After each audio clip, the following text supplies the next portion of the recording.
Welcome to Vault 33, a podcast for Amazon Prime's Fallout. We are your hosts, Andrew Sorsini and Tosin Anafawakan. We just watched the first episode of the second season of Fallout, entitled The Innovator. We assume you have as well. Total spoilers ahead. Let's dive into the after talk.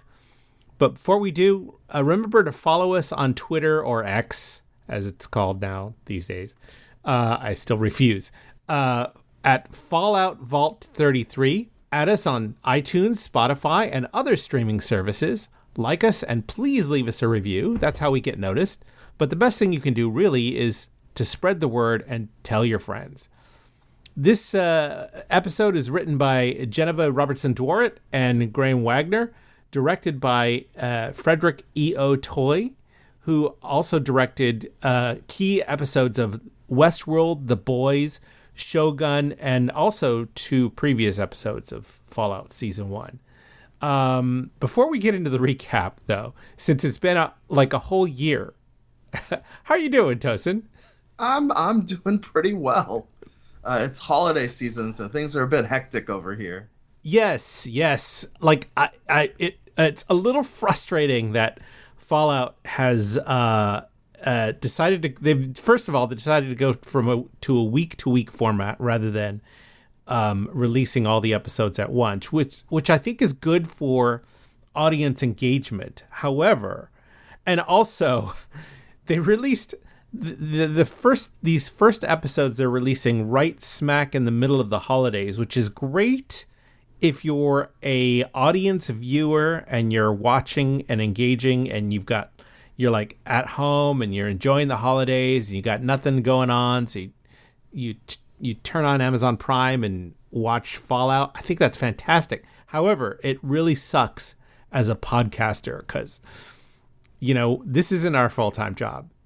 So we have to balance like family and work and everything else against this small slice of time that we carve out to record the podcast. And it's been really challenging. So I'm going to preface this by saying that this is why this first episode has come out. This first episode of our podcast has come out a few days after they released the first episode of Fallout. And I'm guessing that the next episodes of our podcast's release will still be a little spotty because they're releasing one right before Christmas, right before New Year's. So it's going to be hard just to get us together in one room to talk about it. But we will be covering all these episodes. Just be patient and keep your feed open and look for those episodes to come. That's our commitment to you, is that we'll be recording it, not necessarily with everybody involved, because as you may have noticed today, Dwayne, who is normally part of our lineup, he got hit by winter storms that completely knocked out his power. So he's unable to join us for this recording. But for the most part, I think we'll pretty much all be involved. It's just, like I said, may not be at the right time or at the right place. But it'll happen. Keep the feed open and we'll be there. Yep, we'll get there. We'll get there. We'll be able to send episodes out of the vault. That's right. All right, let's do the recap here. I don't do it as well as Dwayne, who normally handles the recap, but let's give it a shot. In the past, displaced laborers violently strike against robot workers. Robert House, CEO of Robco, maker of these robots, sits in a bar as carpenters complain about the version of House they see on TV. House defends himself and in turn insults the men, who drag him outside and punch him. House offers the lead disgruntled carpenter, Bill, millions of dollars in exchange for implanting a foreign piece of technology in the back of his neck. Bill refuses, and House implants the tech anyway during their scuffle. Once implanted, House directs Bill to kill his friends. Bill does so and begins to turn his unchecked rage on House, who dials up the remote control until Bill's head explodes. In the future wasteland, bandits have lynched the ghoul, but it's all a scheme to steal their caps by having Lucy shoot the rope, freeing the ghoul so he can kill everyone and steal their resources. Having a change of heart, though, Lucy tries to be honest about their intentions to the bandits in the hopes that they'd just let them go. But this doesn't work, and she has to free the ghoul anyway, who brings chaos on the bandits. After admonishing Lucy for her mercy, they finally come across New Vegas, which looks surprisingly intact. The ghoul explains that it's because Robert House used a missile shield to protect Vegas from getting hit. The ghoul and Lucy follow Hank's trail to the ruins of Vault 24, where they've been experimenting on brainwashing Americans to be communist using House's mind control tech. They discover that Hank left Lucy a message in the form of a mind-controlled human post-it note. "I fix everything. Go home, sugar bomb," he says. Seeing this victim explode strengthens Lucy's resolve to stop Hank before he continues to hurt more people. In the past, after realizing his wife Barb Howard initiated the idea of first strike nukes on America, Cooper kidnaps his daughter Janie away to Bakersfield. They encounter a suburb in the throes of panic during a civil air test, and their unchecked fear frightens him. Cooper meets with Kate Williams, who suggests he uses his fame to join his wife to meet Robert House in Vegas and kill him before he initiates that nuclear strike on the U.S. So Cooper decides to play nice with Barb in order to do this. Back in the future, in Vault 33, Reg finds himself without purpose, and Betty encourages him to start a support group for victims of inbreeding. In Vault 32, Stephanie finds herself technologically over her head, and Chet is frustrated that he is also without purpose, but stuck raising Stephanie's baby. In Vault 31, Bud Askins, brain on a Roomba, holds Norm MacLean prisoner until Norm is pushed to desperation and decides to let chaos reign by thawing out every middle manager in cryostasis. Finally reaching Vault Tech New Vegas, Hank shifts into middle manager mode, intent on completing House's mind control experiments with the hope of impressing House, getting in his good graces, and maybe even supplanting him. And that's our recap. So, Tosin, what were your overall impressions of this episode? It's actually quite interesting because the first time I watched it, I was exhausted. It's been a long week. It's actually been a long year, yes. Honestly. And I thought it was okay. And I thought it was kind of easing you back into remembering all things Fallout and getting you ready for what the season had to come. But on second viewing, I actually really enjoyed this episode.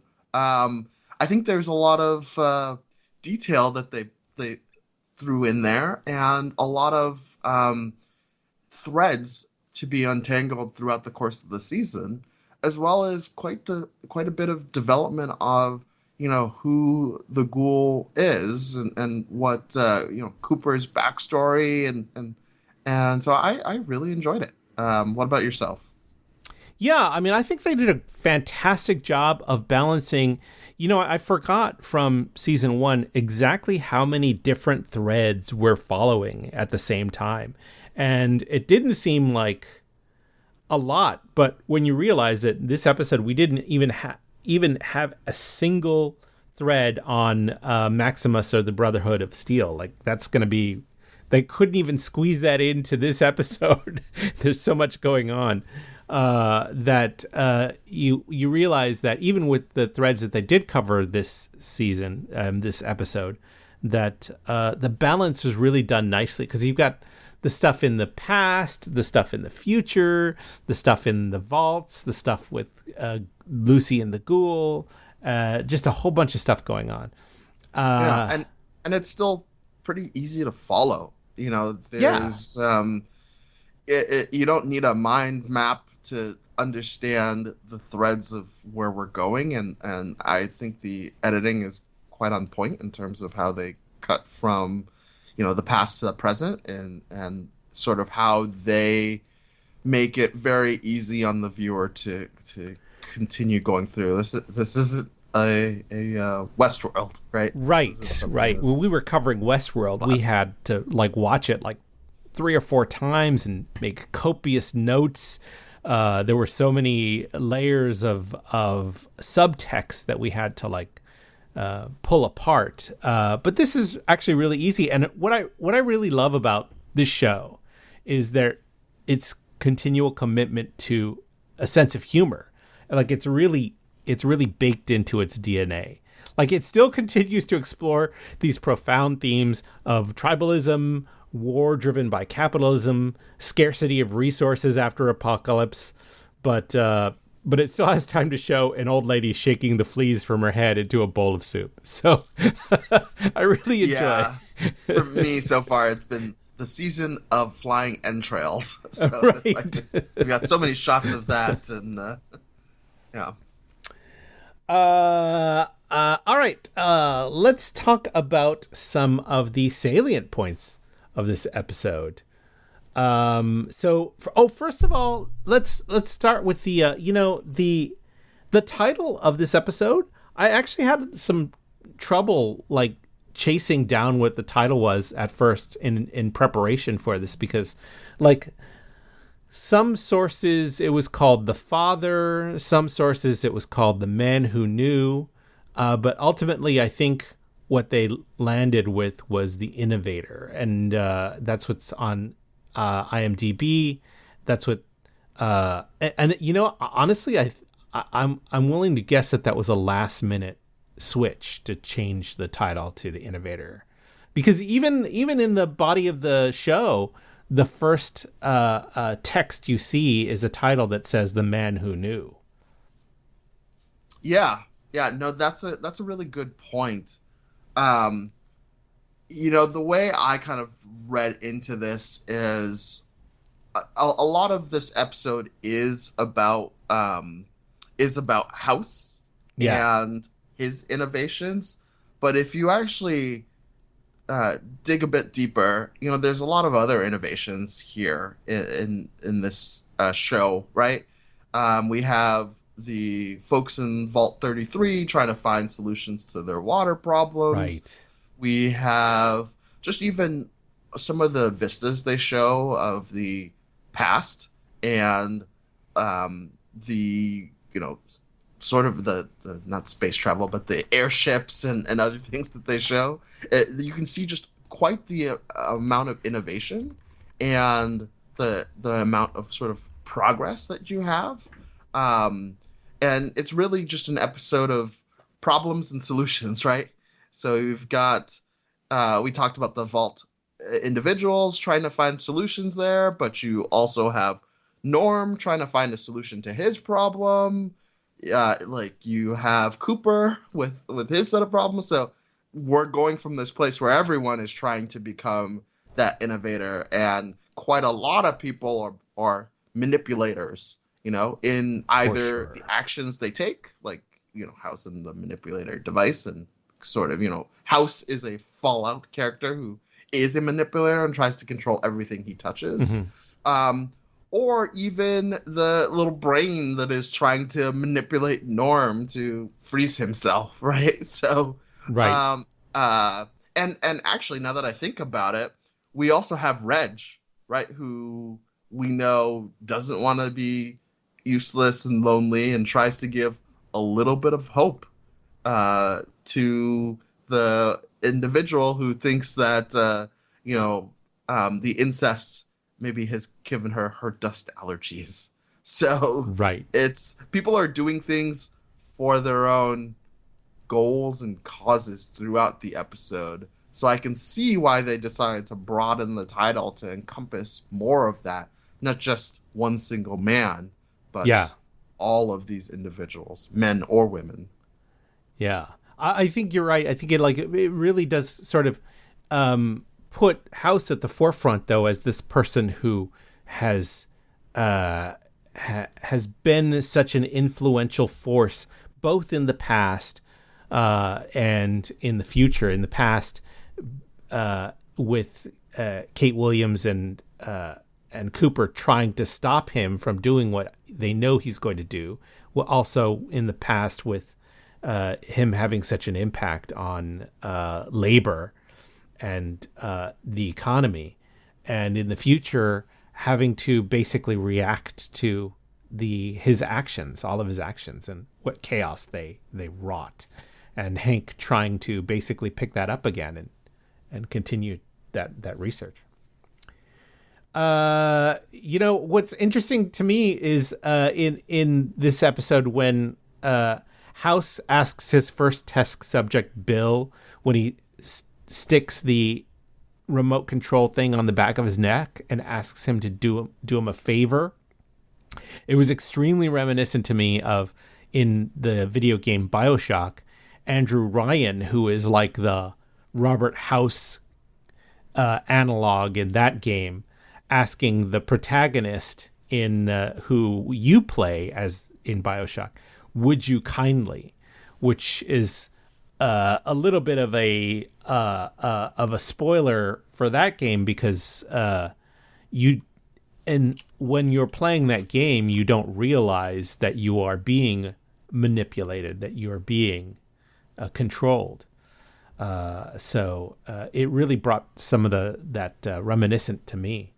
And I have to say, like, as far as Fallout goes, I have played a couple of these games, but I'm not a deep into the lore as people who have played the games. So I'm coming at this show strictly from on the surface, from its own, from just the show, more or less.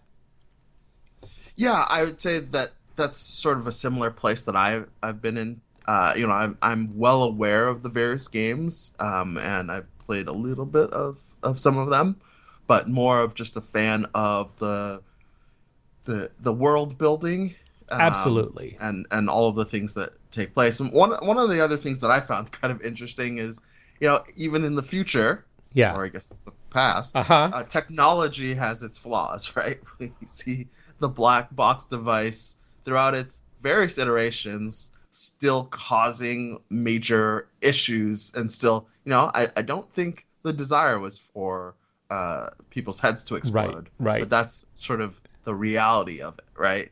The reality of trying to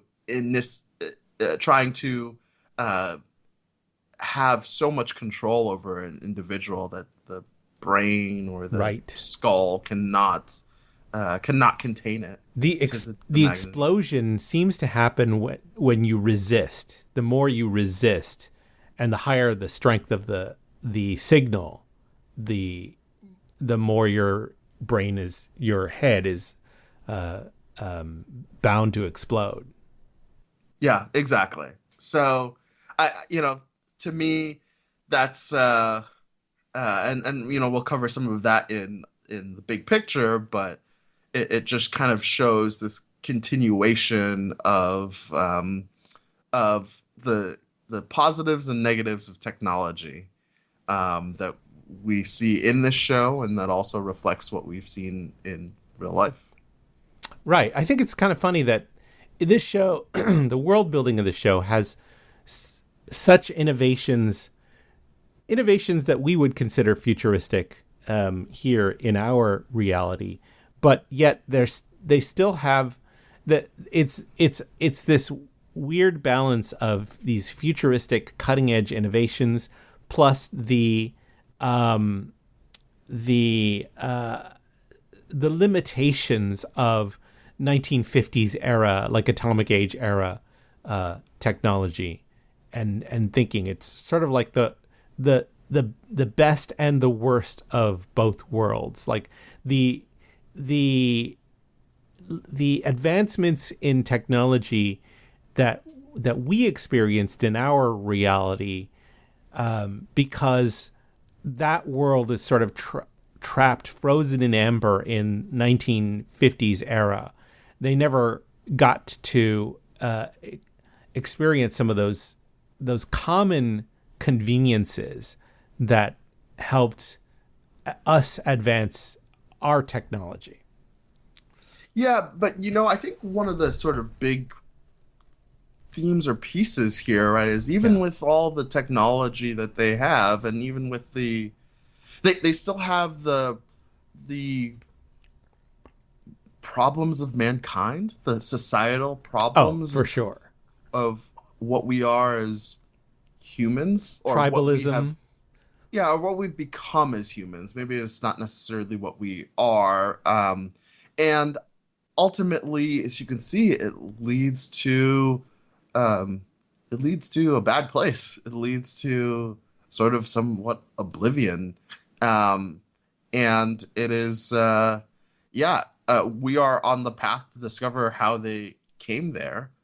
But from a lot of what we see so far, Yeah. doesn't really seem like there's any progress to get out of it. Seems like this is the end state, Yeah. which is quite sobering when you think about it. Think about, the things that we have going on here as well too in the real world.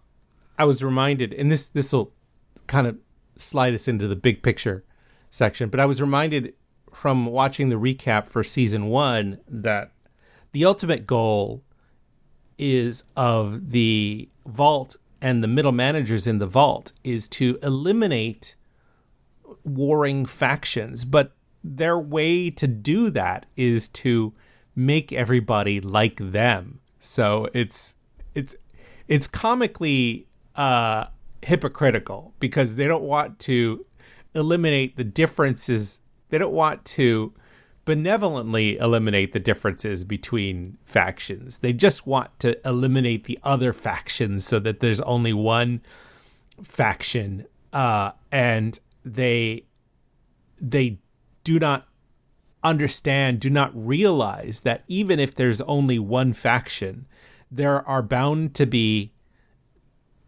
divisions between that one faction that cause differences and can lead to war. As we've seen where, when you had Vault 31, 32, and 33, 32, when they first discovered 32, it was in the throes, it was in the aftermath of some sort of civil war in 32 where everyone fought and killed each other. So no matter how homogenous you make your society, you're going to have warring factions. And I think that's the lesson that the middle managers in Vault 33 do not yet realize, but we as audience members know for a fact. Yeah, that's very true. Speaking of creating factions within even the vault and outside of that, another salient point I had from this episode was, learning about them self-manufacturing enemies. Lucy says these are Americans. The vault turned them into communists. Right. And so it's really interesting because it's like, the call is coming from the inside, right? Yes. Yes. Even the kids at an early age are being indoctrinated that communism is bad, right? You see the whack-a-mole that she's playing, and it's like, oh, this needs to be smashed. They have red eyes. They're moles, so they're hidden and trying to surface. Right. So how do we It's all perhaps a little too on the nose, but it's just very interesting to see that come out. And it reminds me of one of my favorite Clue quotes: communism is a red herring, as we learn that all of this is really about it. And even when you look at the vault, right, they're dressed all the same. Are we where is the individualism that is being sort of offered?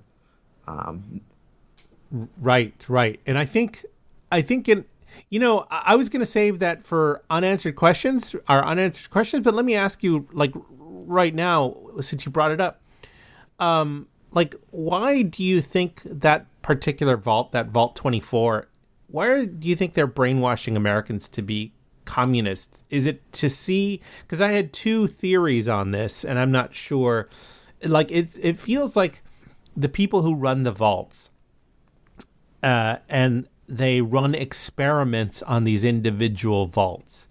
They are throwing all sorts of things against the wall to see if they will stick. And so I was wondering if they were brainwashing these Americans to be communists to see if communism is an effective ideology to survive the apocalypse, or do you think it's to create an enemy for other Americans, something to rally against? Or do you think that it might be some completely a different reason altogether?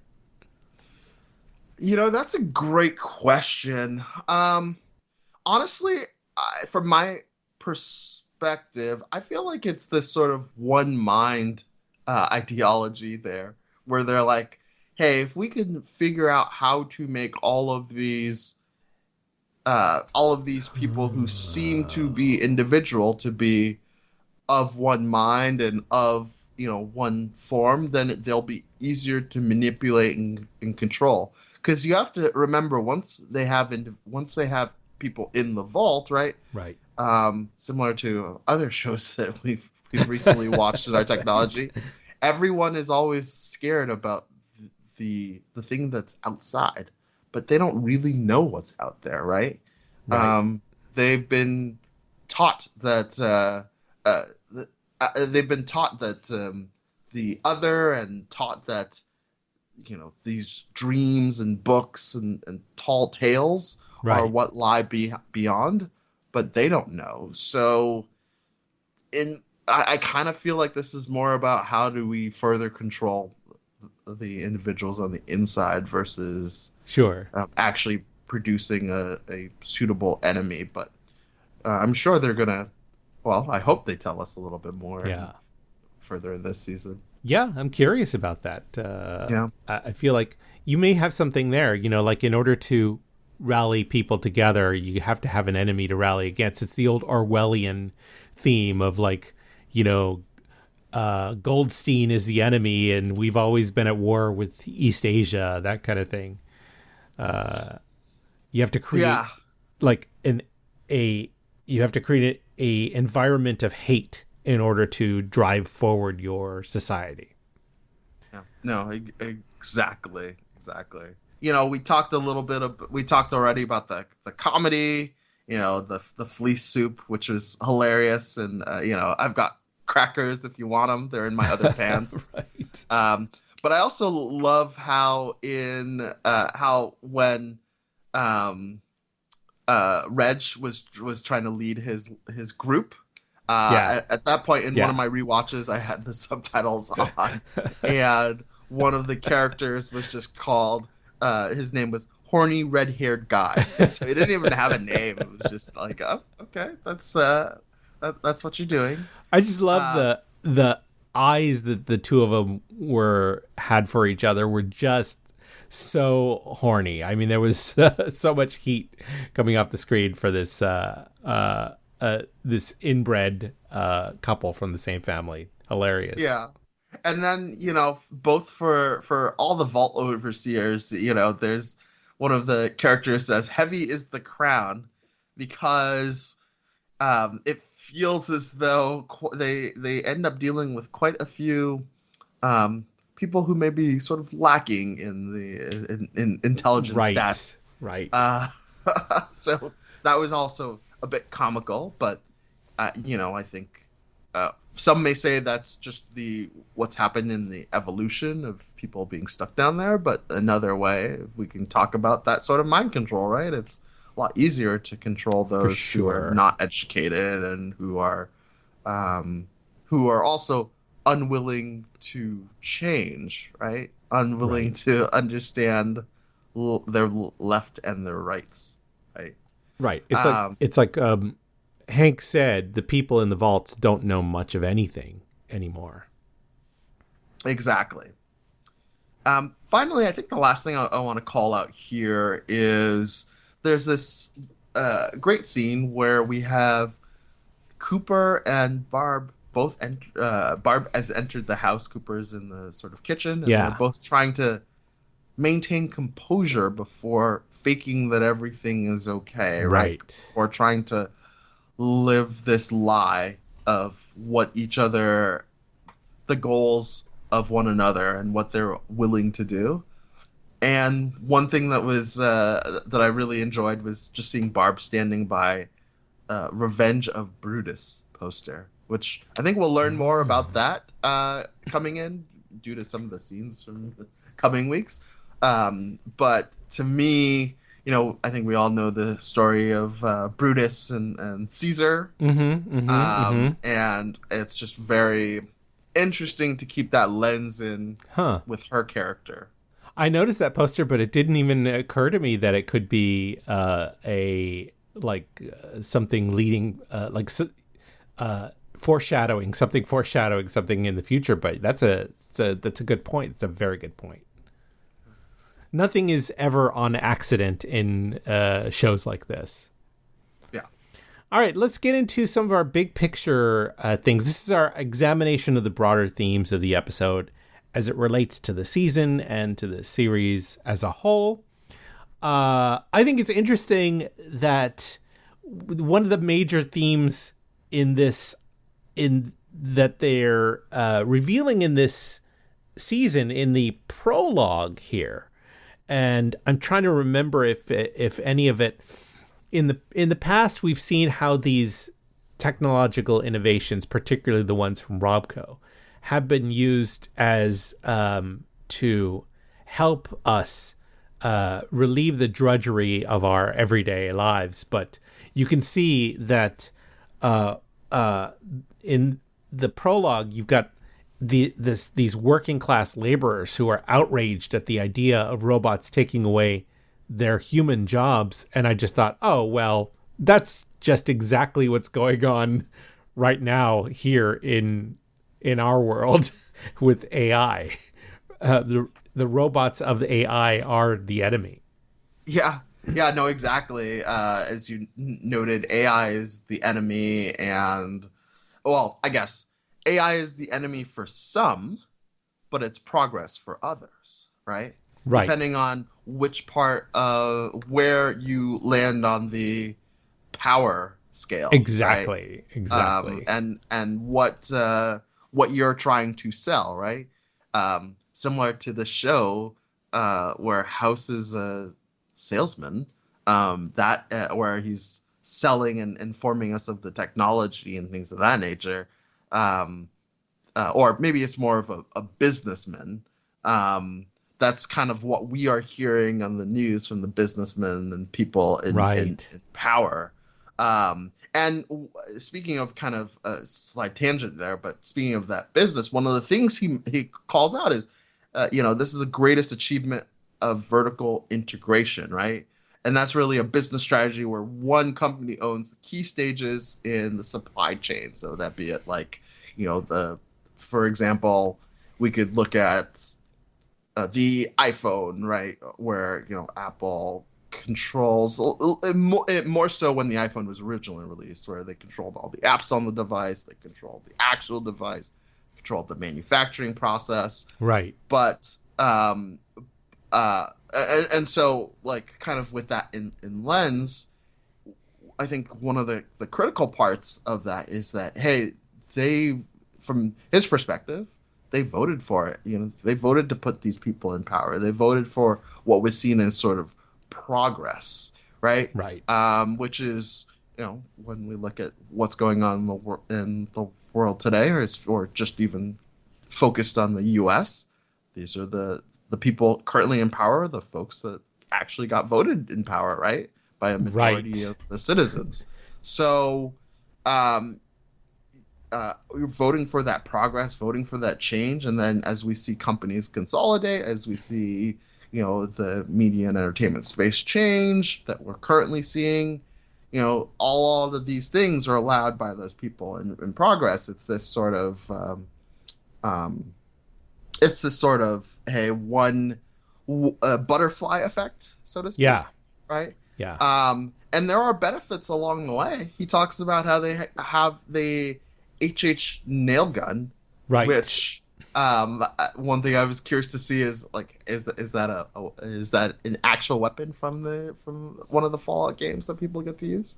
But they've got some of those benefits. So he's like, oh, you should be overjoyed. But once again, it feels as though these people are just there to be controlled. And it's I love the quote where he's like kind of reflecting on it, Yeah. and how he's like, obsolescence, it's a heck of a thing, I try and see it from your perspective, but it's hard to imagine being so dim as to be caught off guard by the inevitable. So yeah, it's quite damning when he says that, right? Right. I think like from their perspective, from the perspective of a tech CEO like this, like if you've bought millions of these HH nail guns, then it's an implicit approval of doing whatever the CEO wishes to do with the revenue from those guns, which is to shift it into displacing humans and controlling them. You can see the parallels today, where if Americans have bought millions and millions of Teslas, then it's an implicit approval for the CEO of Tesla to take those funds and channel them into whatever market forces and influences that he feels are beneficial to everyone, even if that's not what we signed up for when we were buying our Teslas. Yeah, no, I mean, I think that's a great point where, and you can actually even extract it a little bit more, right? Let's just imagine that the funds that you signed up for were really more for just the company to continue to develop cars. However, he's utilized the salary that he's gotten from being the head of the company to now do other investments and other things that may not necessarily align with the beliefs of, individuals purchasing the vehicles in the first place. Right. So I think, yeah, you make a really solid point about that, and a solid point of the dynamics and effects of that. And we see that all over the place. You mentioned Tesla, you mentioned, you could call it like Amazon, right? You could call, a lot of people have been talking about Netflix in terms of when Netflix originally started as, hey, people just wanted wanted to be able to get discs that they could play the movies that they wanted, right? That's what it started off, and now it's one of the biggest entertainment companies in the world. That's right. That is interesting, but I think Vaultec takes it a little bit further in this fictional world, where they are also fostering an atmosphere of fear and confusion, making it even easier to sell people on the idea of underground shelters, right? You see that in like that scene where Cooper and his daughter are in the suburb, and the civil air raid siren goes off, and everyone is running around screaming and panicking, and that Vaultec salesman is just smiling, ear to ear. He's like, this just means more sales for us. Exactly. And then you also see like the airship also like going by as well too, in terms of like war and setting the scene to make people using fear, right?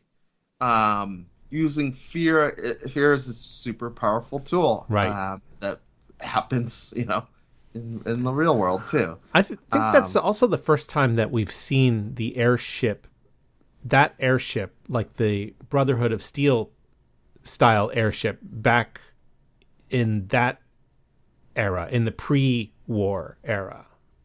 Yeah, I agree. Yeah, with regards to that scene, it reminds another quote that was said, I believe this was by the Ghoul, where he was like, plans are hard, chaos is easy. That was Norm in Vault 31 when he was... Oh, right. When he was thanks about for the to... correction. Yeah.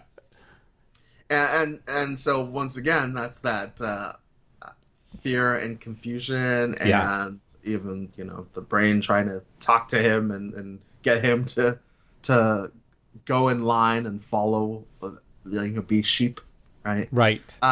Which, funny enough, side note, I was very curious why, like, while he's starving, I was like, I thought he would be like threaten the brain with like, hey, I'm just gonna eat you, like, like, Yeah. why should I just smash it open and not eat you? For a moment when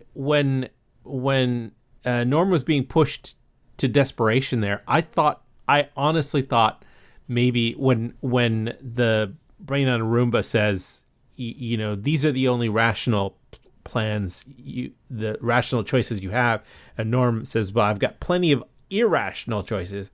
I honestly thought he was gonna crack into one of those cryotubes and start cannibalism, start eating people. I mean, that's one way of doing it. I think my final big picture idea for this week was just this.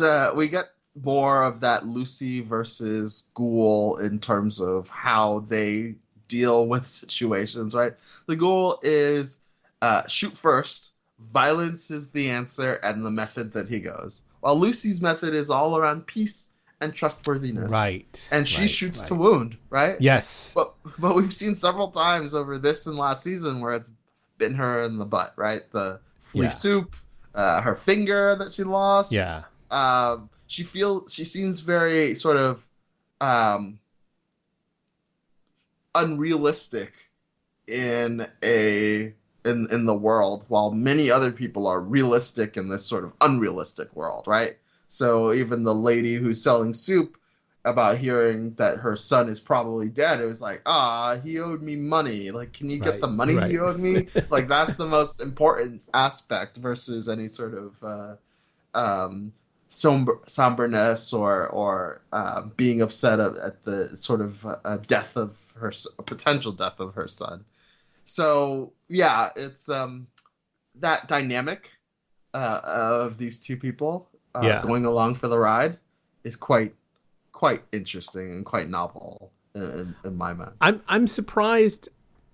I feel like I thought that she would make more progress in her, because in season 1, the Ghoul says to Lucy says, who are you? And the Ghoul says, I'm you, just give it time. Like, you're going to become me, as jaded and mercenary as I am. You just, the world hasn't affected you yet. Is this Westworld? Am I feeling some Westworld tingles? A little bit, yeah, right? It does sound like something that the Man in Black in Westworld would have said to Dolores. And actually, I think that ended up being the case, because Dolores did become, mercenary and she became a Wyatt, right? Yeah. And I think, and I would have expected Lucy to be further along after seeing everything that she's seen so far. I'm a little surprised that she's still turning the other cheek, that she's still giving people a chance. I don't want her to. I think at her core, she believes in humanity, and I appreciate that about that character. But I just want a little bit more emotional growth from her to maybe to find a balance between believing in humanity and not completely getting, becoming a doormat and being walked over all the time. Yeah, it's funny when the Ghoul says, I hope you agree to Plan C. And from what I've learned from the F1 movie, Plan C is combat. So, maybe we'll get there. Maybe we'll get there. Moving into unanswered questions. The one big unanswered question that I have is that why are we seeing two different actors playing the Robert House character?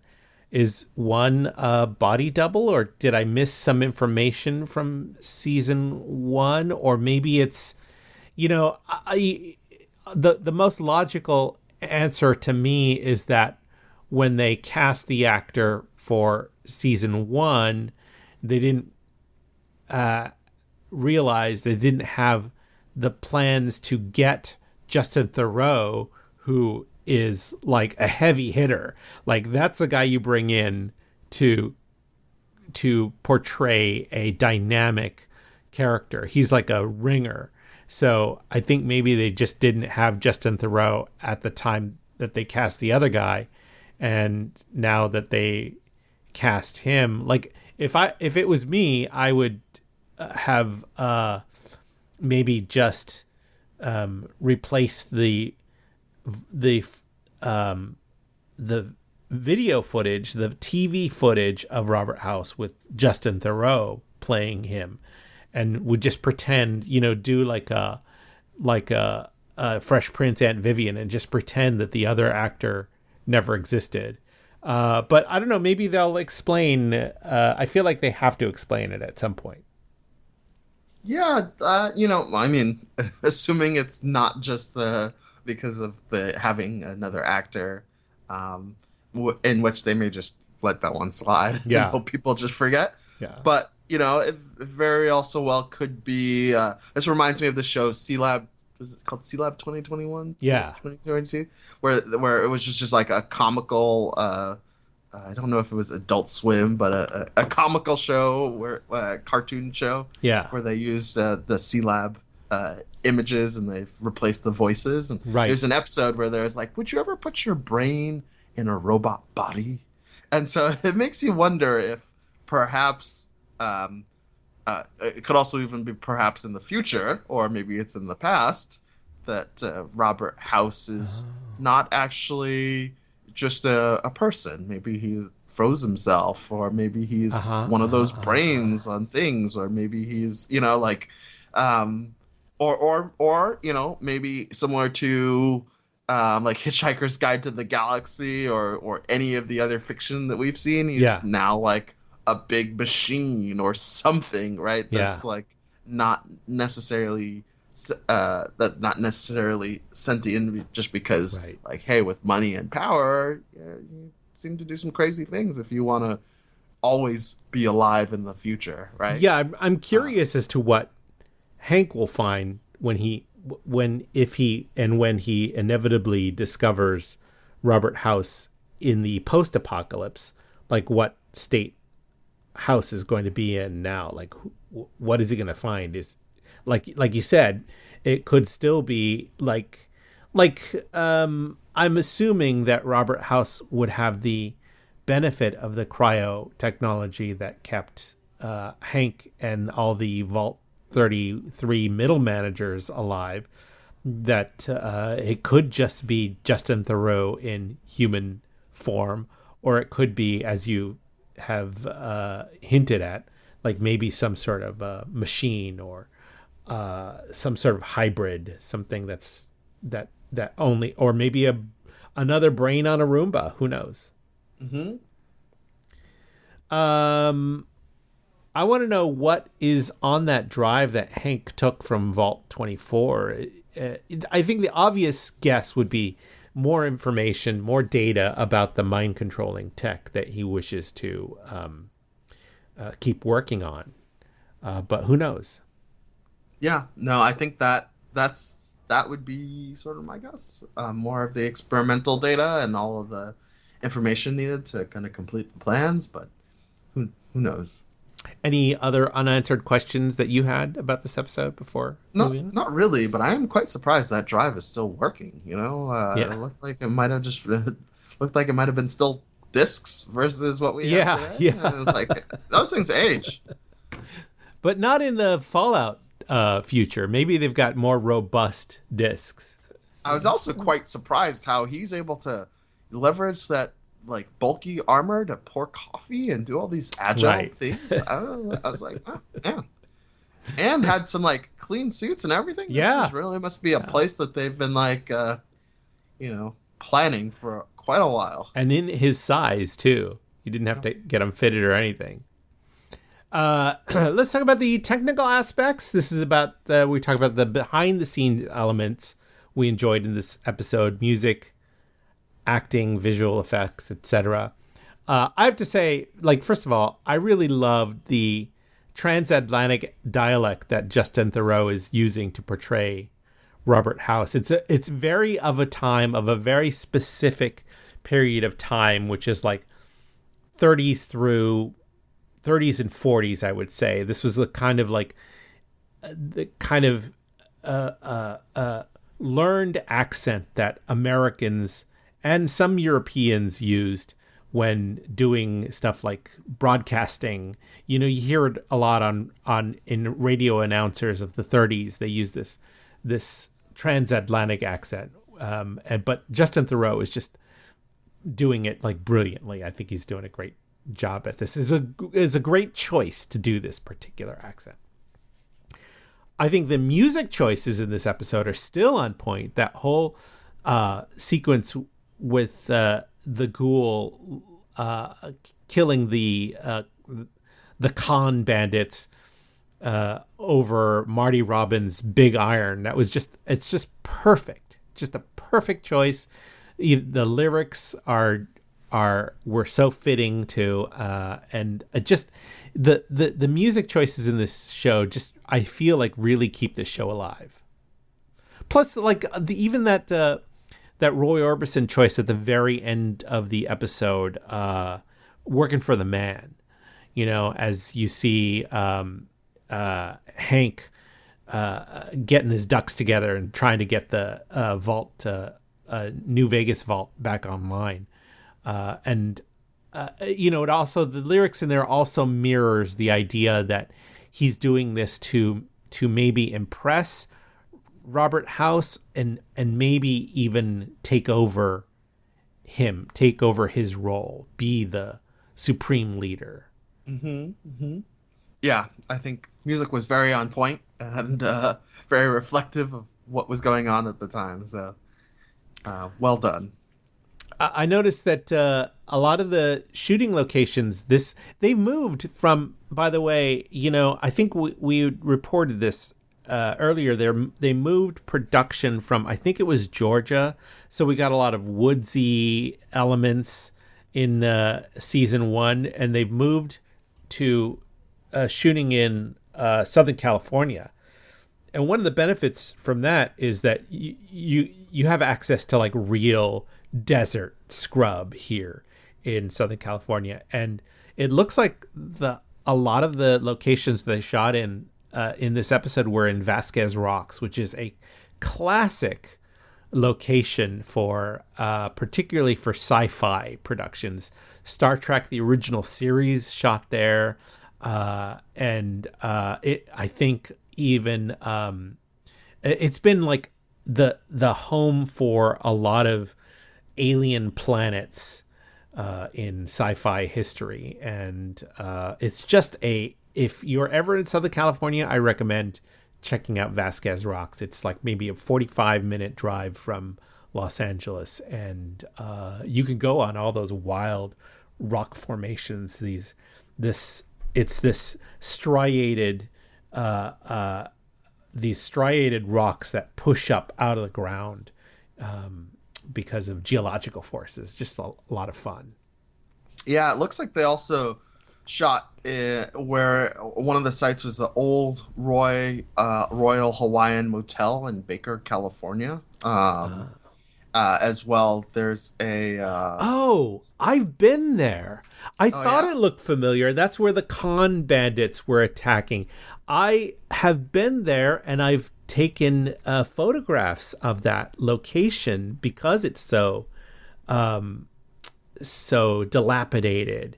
It's a little scary because it looks like there are people squatting there. Wow, I was wondering because it did look like that, and I'm like, wow, that looks just like that place in Baker, that abandoned motel in Baker, and this is news to me. So I'm there's a Reddit thread in Fallout just chuckling about that shooting location that has some comparison shots, which are very accurate. That's love amazing. How the Redditor does some of the stances as well too. So we can toss that in the ephemera. Awesome. Yes, for sure. We'll put that link in the ephemera. That's going to do it for this episode of Vault 33. So I'm going to go, I'm going to ask you, Tosin, since Dwayne's not here, where can people find your work on the internet when you're not talking about Fallout on Prime? Yeah, well, you can find me in all of our other previous podcasts that we've done. But you can find me on Instagram at burnttoast45. Yeah, what about yourself, Andy? I'm not on the socials much these days, but if you can find me, you can find me on X at Mr. Babyman. Basically, any of the other social media handles, I try to get Mr. Babyman as the handle. So any other social media platforms, that's me. For this show, though, our X/Twitter handle is Fallout Vault 33. We're on all the major podcast distribution networks. Please add us, tell your friends, write about us, write positive things. Join us next time when we cover the second episode of Fallout Season 2. We don't know what the title of that is. We do know that it's releasing like December 24th. So it's going to be, I'll be straight up front, and I'm telling you it's going to be a little spotty when we are able to record after that to cover that episode, but we will cover it, rest assured.